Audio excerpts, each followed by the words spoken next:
हाय स्वागत करछु गोटे more new blog रे। आमे एबे कोरापुट आसछु बिकॉज मो दियरंकर एंगेजमेंट एठी अछि। एंगेजमेंट होतला गोटे जगन्नाथ मंदिर रे।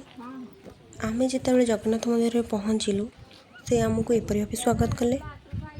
आउ सेठी आमे सब मामू माई बापा दियर ता सहित मामू माईंकर पिला माने सब पहुँची जाइथिलु। तापर सेठारे पहुँची जाइथिले कन्या माने जहाँ एंगेजमेंट होउची। बहुत भल भाबे दिनटा कटिला। आमे भी बहुत एंजॉय कलु एंगेजमेंट रे। आमे कोरापुट रो नालको टाउनशिप पाखे रहिथिलु दामनजोड़ी रे। सेथिपाई इवनिंग रे इच्छा हला देखिबा को ओडिसा रो टॉलेस्ट हनुमान स्टैचू जोटा दामनजोड़ी रे अछि सेटाको संध्या बेले बुली जाइथिलु। संध्या आळती चालुथिला सेथिपाई आमे एथिरे जोग देइथिलु। पाखरे थिबा जेहेतु इवनिंग रे रूम रे बसिबा को भल लागु नथला सेथिपाई ए पार्क भी बुली देइथिलु। एठी किछ समय एठी बुलाबुली करला परे आमे नालको टाउनशिप रे थिबा छोटो मार्केट को बुलिबा को आसीगलु। एठी गोटे मैरिज रो बरजात्री जाउची। देखनु एठी कोनोसी भी डीजे सॉन्ग के किछि बाजुनी खाली ट्यूनिंग बाजुची। आ से ट्यूनिंग रो ताळे ताळे केमते डांस करूछन एपटे सेटा भी देखंदो। वेदर भी भल अच्छी आ टेम्परेचर सब बेले एठी कम रहे तो संध्या बेले बुलिबा को भी बहुत भल लागुची। एठी बुलाबुली सारी आमे रूम को चली जाइथिलु। नेक्स्ट डे मॉर्निंग रे आमे रेडी हे गोटे न्यू लोकेशन विजिट करबा को गलो। फैमिली मेंबर सब मिसिकी बुलिबा को गोटे अलगा मजा थाए आ से मजा रे बहुत भल लागे। छोट छोट पिला माने संगर थिले आहुरी भल लागे बुलिबा को। देखो देखो आमे पहुँची गले हमर फास्ट विजिट स्पॉट रानी डुडुमा रे। एटा गोटे बड़ वाटरफॉल। आपण माने जानिथिबे कोरापुट रो डुडुमा वाटरफॉल किंतु एटा डुडुमा वाटरफॉल नुह एटा होची रानी डुडुमा वाटरफॉल। आमे एटा बुलिया पे आछछु। आपण माने जदि कोरापुट रो आछचंदी डायरेक्ट ताले एटा आपनको 55 किलोमीटर दूर रे पड़िबो। आ जदि सिमिलीगुड़ा मार्केट रो आछचंदी ताले 26 किलोमीटर दूर रे पड़िबो। गोटे नंदपुर विलेज अछि तारी पाखा पाखी पड़ी जिवो। समस्त मिसी ट्रेकिंग करके आमे वाटरफॉल देखिबा को चालू एबे। जेहेतु वेदर भी ठीक ठाक अच्छी बेसी खरा नहीं कि शीत भी नहीं तो हमको बुलवा को बहुत भल लगुच। एठिकार हिल्स एरिया देखा को भी बहुत भल लगुच। चली चली आमे गोटे गेट पाखे पहुँची गलु। आ गेटा गोटे अद्भुत प्रकार गरिलार थिला। मु बहुत फास्ट चले बोली मु बहुत आगे रही जाइथिली। आ हमर मेंबर्स माने सब पछारे रही जाइथिला तो से माने के नाहांती एबे मो पाखरे। मु ए गेट पाखे किछि फोटो उठे आगो चलिली।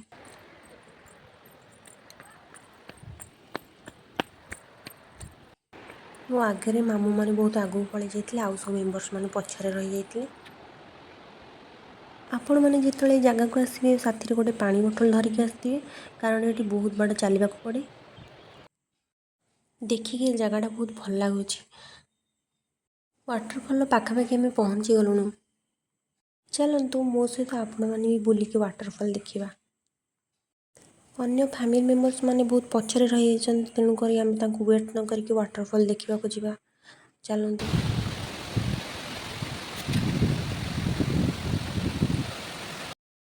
कौन बापा और मामू गोटे अलरेडी पहुँच सारे आ मु जाऊँ समस्त पछरे रही जाइछन। ये वाटरफॉल देखिए आपको केमिति लगिला कमेंट बॉक्स रे निश्चित जणाइबे।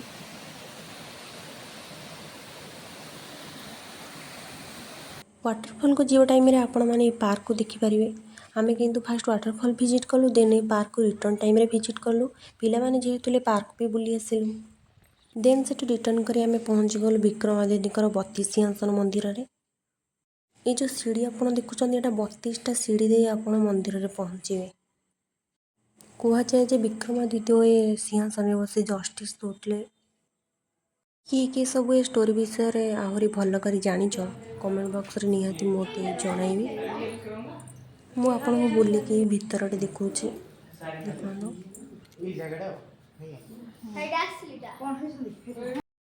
एते बुलाबुली आ ट्रेकिंग सारला परे टिके रेस्ट करिया पे माई माने पाहाचरे ही बसी जाइछन।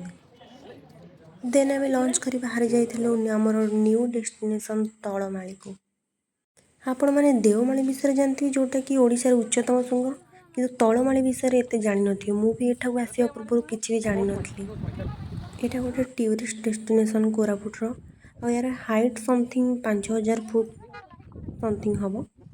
ଏତେ ହାଇଟ୍ରେ ଥାଇକି ବି ଏହା ଗ୍ରାଉଣ୍ଡ ଗୁଡ଼ାକ ଏତେ ପ୍ଲେନ୍, ଏଥିରେ କ୍ରିକେଟ ମ୍ୟାଚ୍ ବି ଖେଳୁଛନ୍ତି ପିଲାମାନେ ଏଠି।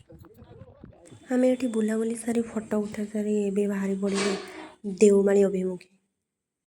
ଦେଖନ୍ତୁ ଏ ହିଲ୍ସ ଏରିଆର କେତେ ସୁନ୍ଦର ମନୋରମ ଦୃଶ୍ୟ। ଆଫ୍ଟରନୁନ୍ର 4ଟା 4:30 ବାଜିଯିବ।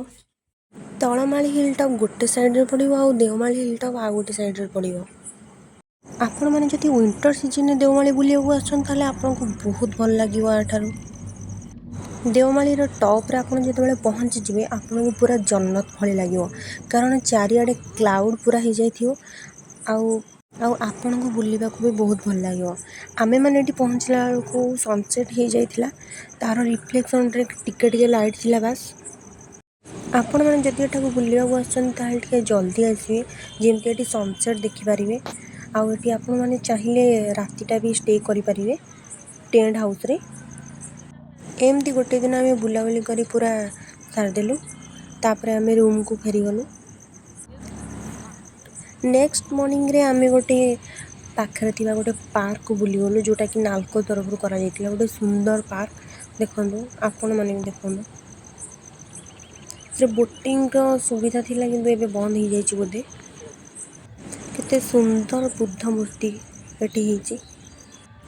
ଆପଣମାନେ ଯଦି କେବେ ବି ବୁଲିବାକୁ ଆସୁଛନ୍ତି କୋରାପୁଟ, ଚାହିଁଲେ ଏ ପାର୍କ ବି ଭିଜିଟ୍ କରିପାରିବେ। ଏଇଟା ଦାମନଯୋଡ଼ିର ନାଲକୋ ଟାଉନସିପ୍ ଏରିଆରେ ଅଛି।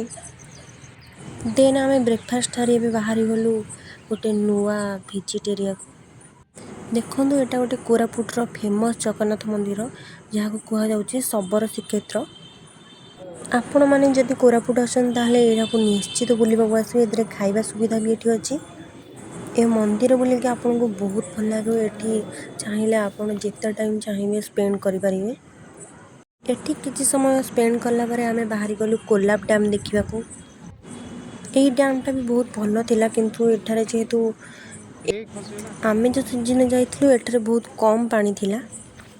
ସମସ୍ତେ ଯେହେତୁ ସେଠି କିଛି ସମୟ ରେଷ୍ଟ କରିଥିଲେ, ମୁଁ ସେ ପାଖାପାଖି ଏରିଆ ଟିକେ ବୁଲିକି ଦେଖିଦେଇଥିଲି।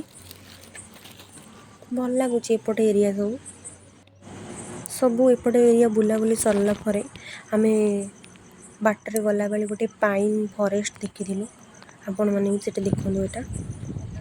ଦେନ୍ ଆମର ବୁଲାବୁଲି ସାରି ଆମେ ଟ୍ରେନରେ ରିଟର୍ଣ୍ଣ କରିଥିଲୁ ଘରକୁ। ଆଶା କରୁଛି ମୋର ଭିଡ଼ିଓଟି ଆପଣଙ୍କୁ ବହୁତ ଭଲ ଲାଗିଥିବ। ଆପଣମାନେ ଚାହିଁଲେ କୋରାପୁଟ ବୁଲି ଆସିଲେ এই ଭିଡ଼ିଓଟି ଆପଣଙ୍କୁ ହେଲ୍ପଫୁଲ୍ ରହିବ। ଭିଡ଼ିଓଟି ଭଲ ଲାଗିଥିଲେ ଲାଇକ୍, ସେୟାର, ସବସ୍କ୍ରାଇବ୍ କରିବାକୁ ଭୁଲିବେନି। ରହୁଛି, ନମସ୍କାର।